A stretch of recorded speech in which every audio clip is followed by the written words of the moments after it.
Congratulations on your baby. Here's a gift. Even Lucy, who usually picks on me, gave me a present after I was discharged from the hospital after giving birth.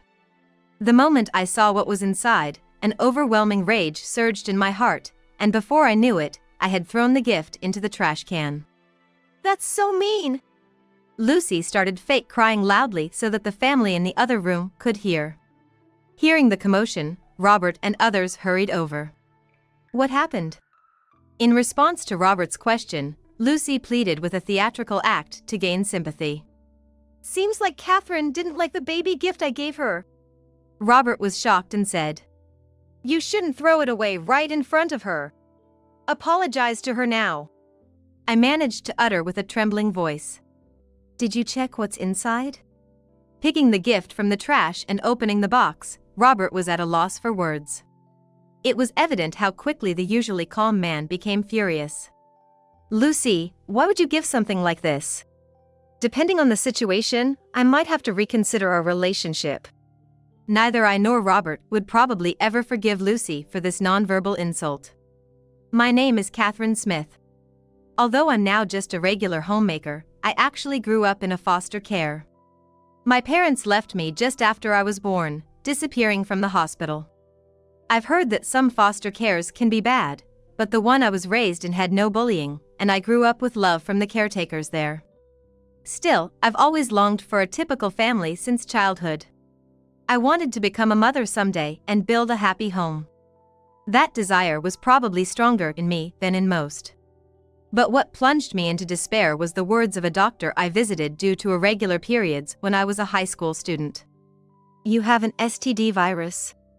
I couldn't believe my ears. I had never engaged in any activities that would lead to such an infection. The doctor continued. There's a high chance it's a mother-to-child transmission. Even though you have the virus, you haven't shown symptoms. There's also a chance you'll never show symptoms in your lifetime. I was so anxious that I asked the doctor. But if there's a risk of mother-to-child transmission, does that mean I can't have children? So the doctor responded. If you raise the child on formula instead of breast milk, the risk of mother-to-child transmission is greatly reduced. You don't have to give up on having children. I was relieved by the doctor's words, but I felt sad knowing that in many obstetric clinics, breastfeeding is recommended. I wanted to breastfeed my baby too. I began to think that no man would ever want to marry someone like me and start a family. In my despair, I completely gave up on the idea of romance. After graduating from high school, I got a job as a secretary and dedicated my evenings to study for improving my skills. I had locked away my desires for love and marriage deep inside my heart. Even when men showed interest in me, I couldn't bring myself to date them, thinking that marriage would be impossible anyway. A few years later, I met Robert at my workplace. He's a wonderful person who put me at ease just by being around. Robert's kindness slowly melted my guarded heart. When he asked me to start our relationship, I told him about being a carrier of an STD virus. But Robert said, as long as Catherine's with me, that's all that matters. If Catherine wants children, I want them too. Let's face this together. We eventually got married. When we visited his family to introduce ourselves, I confessed about the virus I carry. My mother-in-law was understanding and supportive. Robert chose you. I'm here to support. If you need help, don't hesitate to ask. However, Lucy, Robert's sister, was different. Lucy, who had a past relationship and breakup with a man who grew up in foster care, held a prejudice against those from similar backgrounds. Hence, she couldn't hide her hatred knowing that I grew up in foster care. Yet, Lucy was cunning. She never showed any hostility towards me in front of the family. In fact, she acted like the kindest sister-in-law one could ask for. In the family's living room, Lucy said to me, I always wanted a sister. I'm so glad. Let's have coffee and go shopping together. I can't wait to do it with you. Lucy's husband is a businessman, and Lucy is a stay-at-home wife living in a high-rise condo. They don't have children, and she's a fashionable lady adorned with expensive clothes and jewelry. I felt over the moon, as if I had finally gained a real sister. Later, when I stood up to use the restroom, Lucy was like, "I'll show you the way." And we both left the living room. It was right after that when Lucy changed completely. Her face, which was gentle until then, turned totally different and she looked at me with fierce eyes. Why on earth did someone like you, coming out from an orphanage, become part of our family? How did you manage to get close to Robert? You've got some nerve. I was taken aback, feeling like a bucket of cold water had been thrown on me, too stunned to even respond. After getting married, Robert and I rented a house near his parents' place and started visiting them several times a month for meals. My mother-in-law is as calm and kind as Robert, and we've established a good relationship. Meeting her became one of the joys of my life.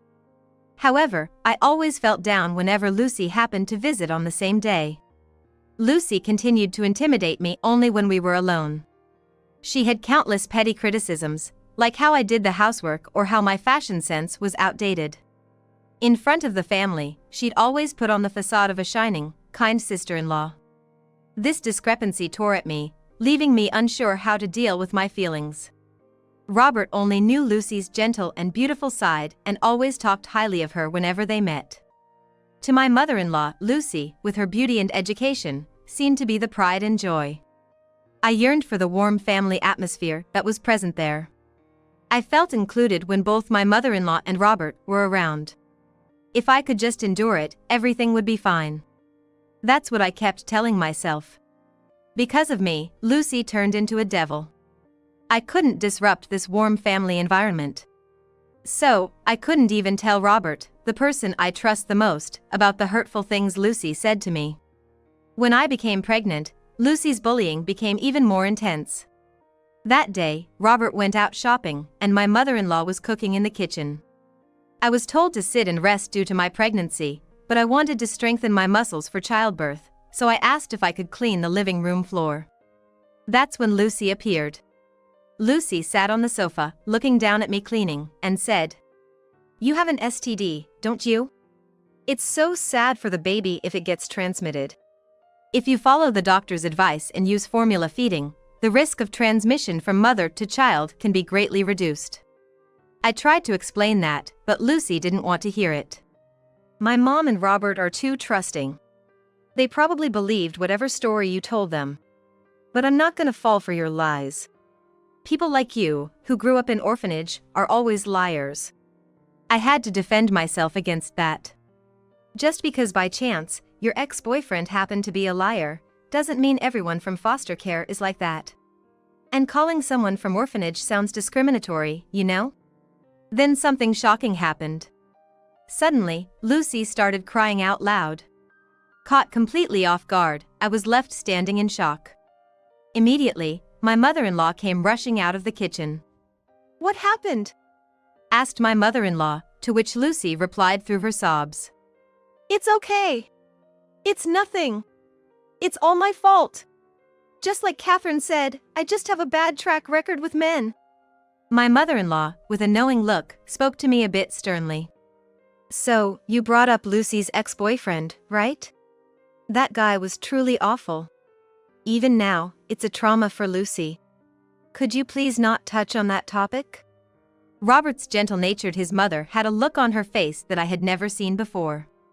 I felt an urge to explain the truth, but seeing Lucy sobbing next to my mother-in-law, I held back. Even though she was originally at fault, if I brought up her trauma, I felt I was also to blame. "I'm sorry. I'm glad you understand. Catherine didn't know after all. I know that Catherine wouldn't intentionally hurt Lucy." With that, my mother-in-law returned to the kitchen. But then, Lucy, who was just sobbing a moment ago, smirked at me. "You see what happens when you go against me? I have the upper hand in this house." I felt a mix of fear and anger that left me speechless. But right now, there wasn't much I could do but clench my fists. When Robert returned from the store and heard about what happened, he seemed to sense something was off.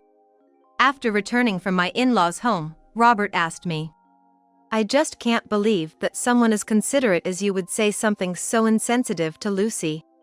What really happened? Are you holding back something?"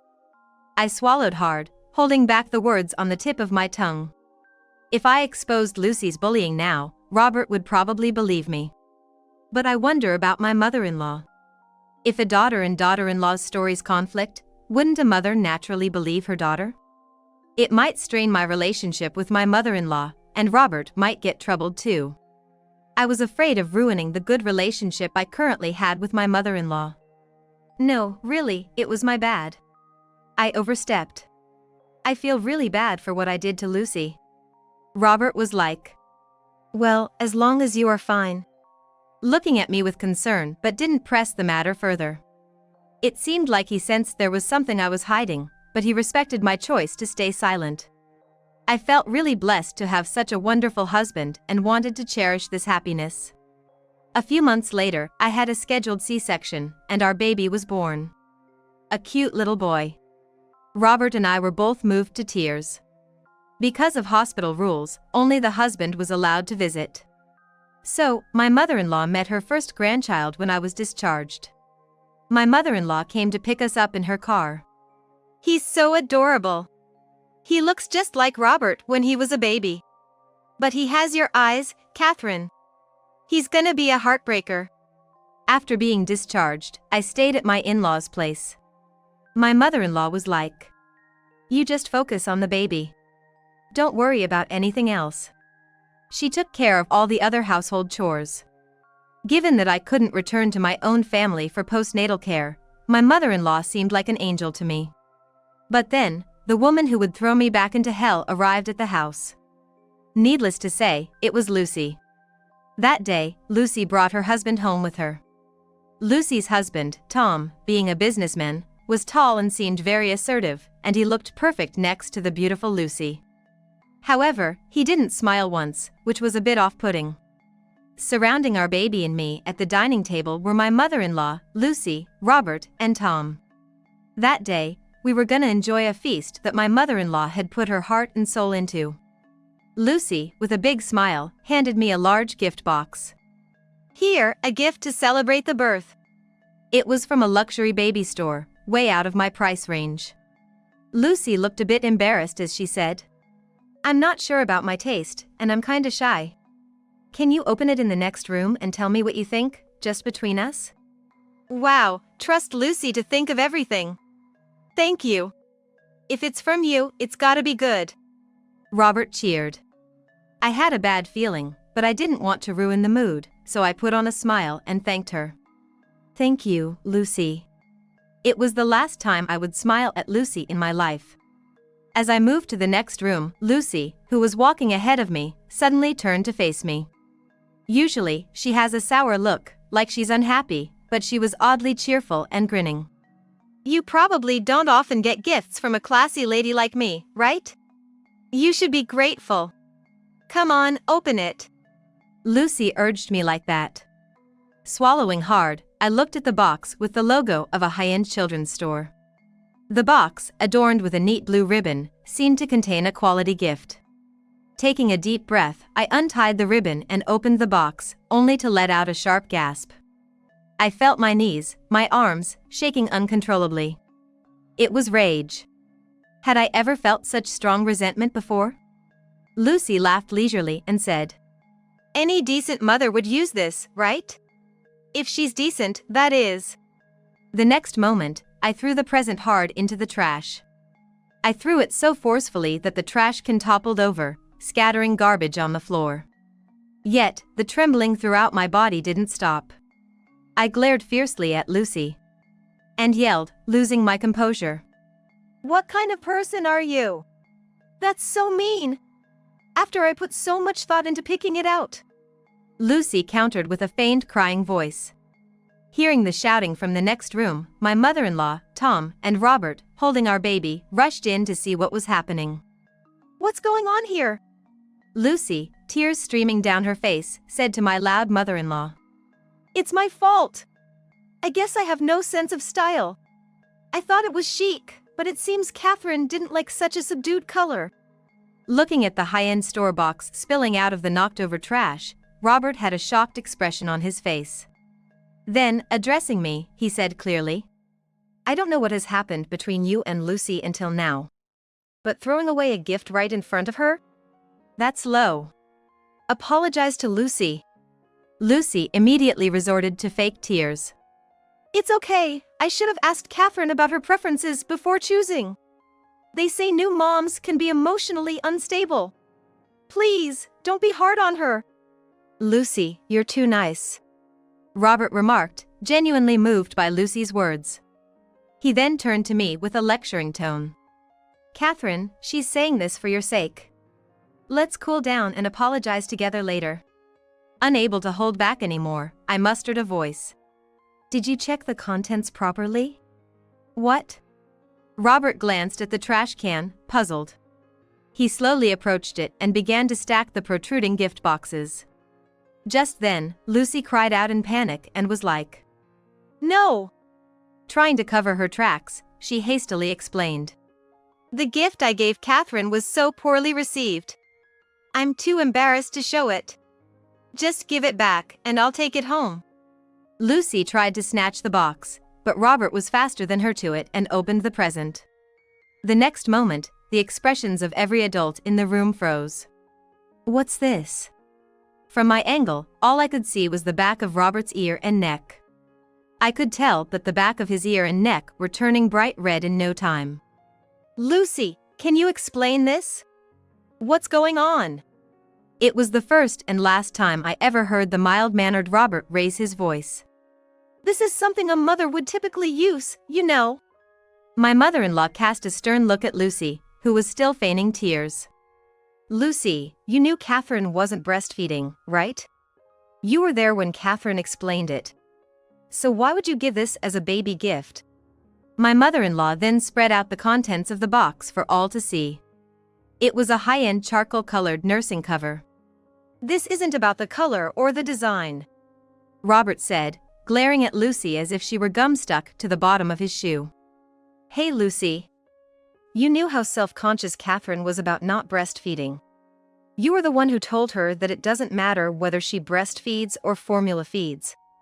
So why did you gift something that targets her insecurities?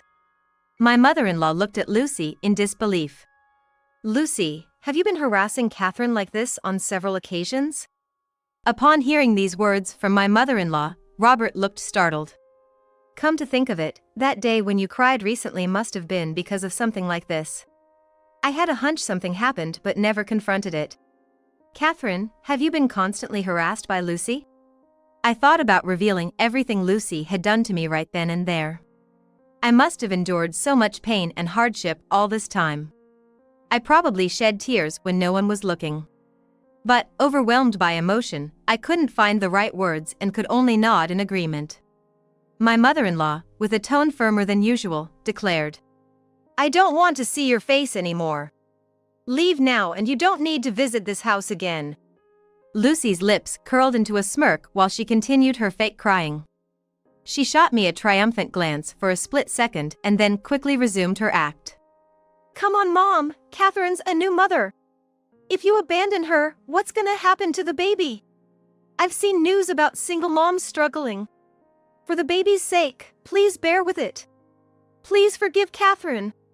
With tears in her eyes, Lucy appealed, but my mother-in-law shot her a cold look. I wasn't speaking to Catherine. I was speaking to you. Please leave now. Then, Lucy forgot to fake her tears and her eyes widened in shock.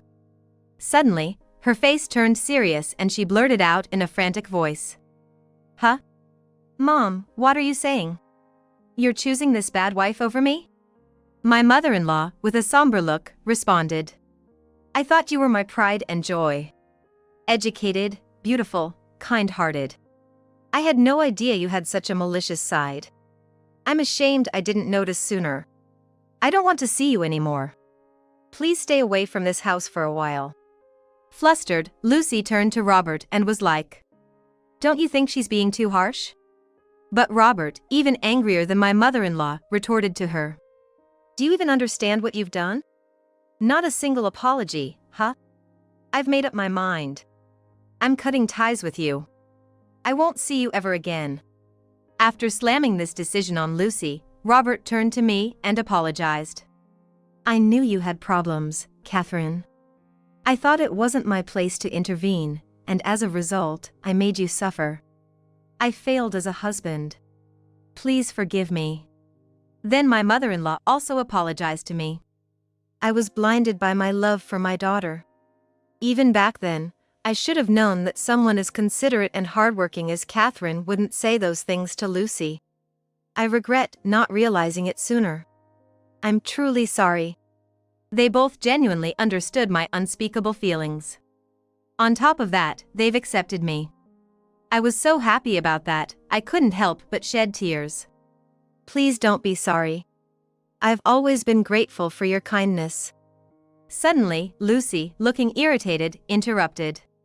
She must have realized her act wasn't working anymore. Hey! What's this, playing happy families? There's a woman here who's not part of the family, right? You're seriously gonna believe her and kick me out? So Robert and Catherine gave Lucy a cold look and simultaneously said, Lucy, you're still here? I thought you had left. When are you leaving? Lucy, shaking with anger, shouted at Tom, was like, Enough! I don't know these people. Tom, let's go! And began walking towards the door. Tom, who had been silently watching the whole scene, finally spoke. You finally showed your true colors. I've made up my mind. Lucy, let's get a divorce. Wait a minute, Tom, what are you talking about? Tom calmly replied to Lucy, who had turned pale and was freaking out. I've been getting complaints from the neighbors. They say that an obsessive fan's wife is causing trouble. Lucy, who lives in an upscale condo, apparently invites the neighborhood ladies for home parties. After forming a close-knit group, she'd select the most passive person and together with the group, they would ignore or gossip about that person. Tom initially didn't take these complaints seriously. He couldn't believe his wife would do such things. But one day, he witnessed the exclusion firsthand. I've told you to stop it many times. But you always play dumb and eventually start crying, so we can't have a proper conversation. You always act like the perfect wife in front of me, which made it hard for me to decide, but this is the last straw. Tom apologized to us. I'm sorry for ruining this special day. Given the circumstances, I'll be leaving. With that, he walked towards the entrance. Lucy, in a state of hysteria, chased after him. If Tom left her, Lucy would lose her wealth, status, and reputation. Out of the blue, you're talking about divorce? What am I supposed to do now? After everything I've done for you, you're just gonna dump me? You heartless jerk! You monster! As I listened to Lucy's fading angry shouts, a feeling of exhilaration began to spread in my heart. It felt as if the fog that had always clouded my mind suddenly cleared, revealing a vast blue sky. For a while after that, Lucy kept trying to contact my mother-in-law and Robert through calls and emails. Insisting she wasn't in the wrong, they decided to completely ignore her. Then, I started receiving long resentful emails from her. But I wasn't scared of Lucy anymore. I briefly reported to Robert and promptly added Lucy's email address to the spam folder. It seems Lucy got a good scolding from Robert. As time went on, Lucy stopped reaching out to my mother-in-law and Robert. Half a year later, I stumbled upon an ad on a website for a luxury condo unit that Lucy used to live in.